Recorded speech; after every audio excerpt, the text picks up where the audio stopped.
Dans les vidéos précédentes, nous avons déjà commencé à faire évoluer l'avion, mais nous étions restés sur le plan horizontal. Nous avons fait des vols en ligne droite et des virages, mais à plat. Nous n'avions pas encore utilisé le plan vertical pour les manœuvres. C'est ce que nous allons voir à présent ici. Donc, les étapes de ce type de manœuvre sont quasiment identiques que ce que nous avons déjà vu dans le cadre des vols en ligne droite et des virages. Il y aura simplement quelques notions supplémentaires quant à l'utilisation du domaine de la 3D et donc avec un graphique en 3D qu'on va utiliser en plus. Et des petites notions également un petit peu différentes. Autre point que nous allons introduire également dans cette partie, c'est l'utilisation des tuiles d'altitude qui sont utilisées dans Birds of Prey pour matérialiser l'altitude de l'avion. Donc on va se retrouver à nouveau sur l'ACC, donc l'Aircraft Control Chart. Et on va parler dans un premier temps du nouveau graphique qu'on va utiliser à présent, qui est le 3D Movement. C'est le graphique qui est juste à côté de notre tableau qu'on avait rempli. Donc ce 3D mouvement, on remarque qu'il est quand même relativement proche de ce que l'on avait dans la partie 2D, avec quelques différences. Tout d'abord, on remarque qu'on a des codes couleurs, donc on a du blanc, du jaune, du rose clair et du rose foncé. Ces couleurs-là vont correspondre exactement à ce que l'on a justement sur les PHAD au-dessus. Donc si on prend la partie jaune, vous allez donc faire correspondre ceci aux hexagones qui sont situés sur le PHAD. Ici, ce sont tous ces hexagones-là. Donc on remarque que cette partie jaune, elle s'étend donc de là à là. Donc, je vais faire un petit peu mieux. Voilà. Voilà. Donc en fait ça représente ici des angles ici de 15 degrés. Ici on a l'angle 30 degrés qui est matérialisé par cette ligne rouge. Cette ligne rouge va correspondre en fait au cercle que j'ai tracé ici sur le PHAD. En fait c'est l'ensemble des points qui sont situés au milieu des hexagones. Donc ça représente en fait 30 degrés. Et ensuite la limite de cette partie jaune correspond à 45 degrés. Et donc il s'agit de la limite, c'est-à-dire la limite entre les hexagones jaunes et roses. Voilà. De la même manière, la séparation entre le jaune et le blanc correspond aux frontières entre les hexagones jaunes et blancs. Alors, je ne vais pas les dessiner jusqu'au bout, c'est juste que vous puissiez visualiser ceci. Voilà. Ensuite, vous avez la partie rose. Ben là, exactement de la même manière, vous allez retrouver donc la partie rose qui s'étend comme ceci, avec le 45 degrés qui correspond, on a dit, à la frontière ici, entre les hexagones rose clair et jaune. La ligne ici, la ligne rouge, qui correspond donc à 60 degrés, et qui est donc le cercle qui relie les points au centre de chacun de ces hexagones de la partie rose clair. Et ensuite, la frontière entre le rose clair et le rose foncé va correspondre à cette partie-là, c'est-à-dire la limite entre l'hexagone rose foncé et les hexagones rose clair. Voilà, donc c'est relativement simple à comprendre. Voilà. On va effacer tout ça.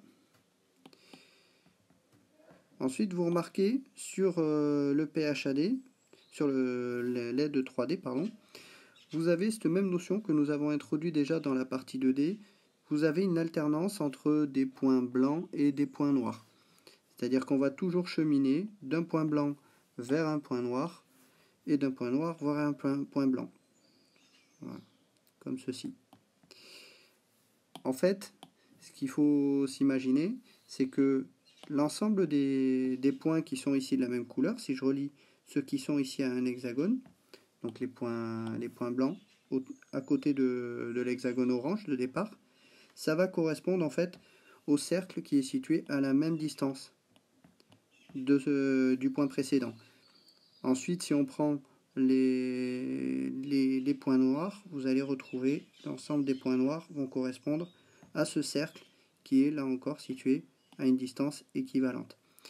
Alors on remarque que on a parfois deux points. Ça va être important à le comprendre. Vous avez par exemple ici, vous avez un point noir et un point blanc. Ce qui signifie que quand vous prenez un point blanc ici, vous pouvez très bien prendre ce point blanc aussi ici. Le point blanc en fait est situé ici entre à la frontière de deux hexagones. Donc vous avez tout à fait le droit de faire ceci. Par contre, si on prend juste à côté, vous avez ici par exemple dans cette partie-là, vous avez deux blancs, mais ici deux noirs. Ce qui signifie que si vous voulez cheminer comme ceci, vous devez faire d'abord celui-là, le blanc, ensuite le noir, et ensuite le blanc. Vous ne pouvez pas procéder directement de ce blanc-là vers ce blanc-là. Vous devez automatiquement et obligatoirement passer par ce point noir avant de passer au suivant. Donc ça, c'est important également de bien comprendre cette notion de l'utilisation de l'aire de mouvement 3D. Donc, autre information que vous avez sur cette aide de 3D, vous avez une échelle ici avec sur les côtés.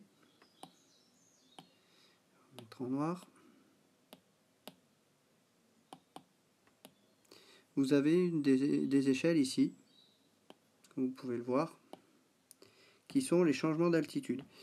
Alors ces changements d'altitude, concrètement, à quoi ça va correspondre?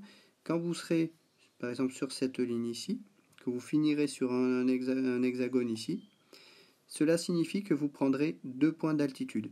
Et on le verra, pour les gains d'altitude, vous avez sur le côté ici, Altitude Change Track, et bien si vous prenez plus 2, et bien vous allez aller jusqu'à 2, vous allez l'entourer exactement comme ce que l'on faisait sur la partie horizontale.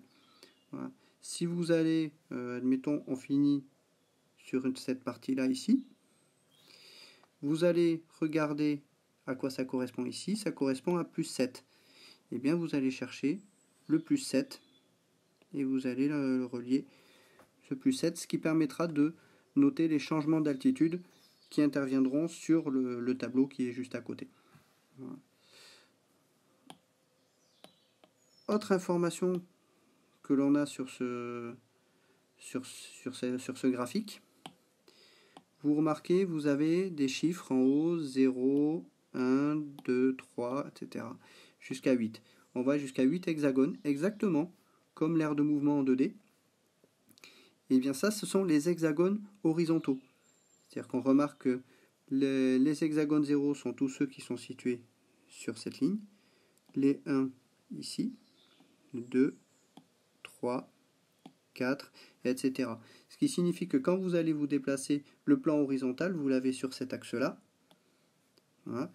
Et bien si vous finissez par exemple ici, donc vous avez votre tracé qui vous amène jusqu'ici, vous projetez ce point-là sur l'horizon, sur la partie horizontale, et vous avez le nombre d'hexagones qui est situé juste au-dessus, ce qui signifie que en fait l'avion vous allez le déplacer de 6 hexagones sur le plan horizontal.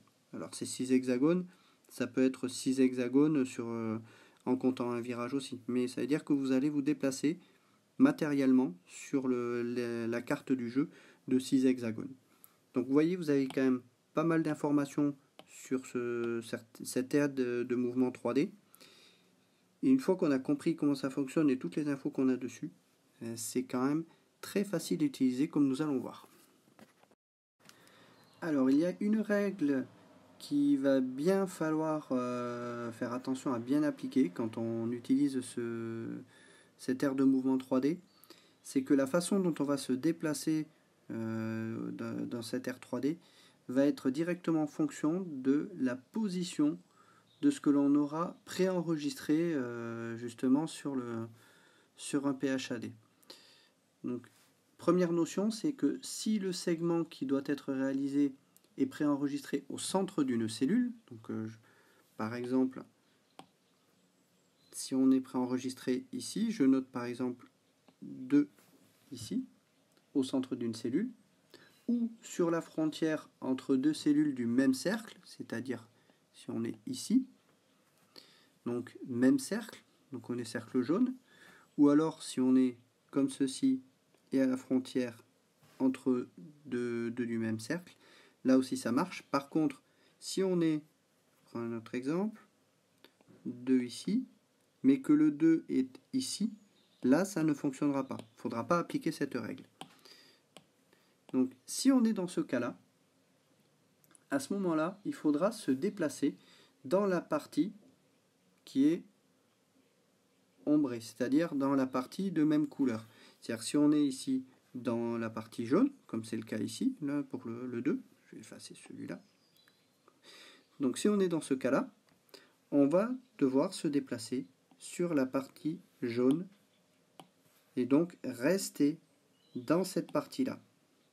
Je vais faire un petit peu mieux. Voilà. Il faudra rester absolument dans cette partie-là. Voilà. Avec la ligne rouge qui sera au centre de nos déplacements. Mais on pourra se déplacer librement comme ceci. J'ai fait une erreur. On pourra se déplacer comme ceci, toujours en faisant d'un noir vers un blanc, d'un blanc vers un noir. On pourra se déplacer comme ça. Voilà. Si maintenant, je vais effacer ça, nous avons enregistré notre déplacement, non pas au centre d'un cercle, mais à la frontière entre deux cercles qui ne sont pas les mêmes cercles. Donc, par exemple ici, un 2 entre le cercle jaune et le cercle rose clair. Voilà. Donc on a deux cercles d'assiettes différentes. À ce moment-là, le déplacement va donc se faire entre deux lignes rouges. Donc là on a pris entre le jaune et le rouge, et le rose clair. On va donc pouvoir se déplacer entre ces deux lignes rouges. Donc moitié dans la partie jaune, moitié dans la partie rose. Et on pourra se déplacer ceci, par exemple. Voilà. Donc ça, il faut vraiment bien le comprendre, de faire bien attention à ça. Alors, un petit conseil pour vous en souvenir, quand vous êtes entre deux cercles qui ne sont pas les mêmes, comme c'est le cas ici, vous voyez que vous êtes à la fois sur du jaune, à la fois sur du rose. Donc ça veut dire que vous êtes vraiment sur cette partie-là, qui est donc la limite entre le rose clair et le jaune. Et donc vous pouvez vous déplacer de 15 degrés dans ce sens-là et de 15 degrés dans ce sens-là. Donc en gros, votre axe médian de déplacement sur cette partie verticale, elle est moitié rose, moitié jaune. Voilà. Et dans l'autre cas, je vais effacer. Si on est dans un cas où on est comme ceci, donc je mets un 2 ici, vous êtes en plein dans la partie jaune, c'est-à-dire vous ne pouvez pas sortir de la partie jaune et vous devez rester absolument dans cette partie jaune. Vous ne pouvez pas aller ailleurs. Donc il faut vraiment bien comprendre cette partie-là. Une fois que vous avez compris cette notion, le reste après ça va tout seul. Voilà ce que l'on avait donc besoin de savoir concernant l'utilisation du plan vertical. Dans la prochaine vidéo, nous allons effectuer l'ensemble des étapes pour effectuer une manœuvre.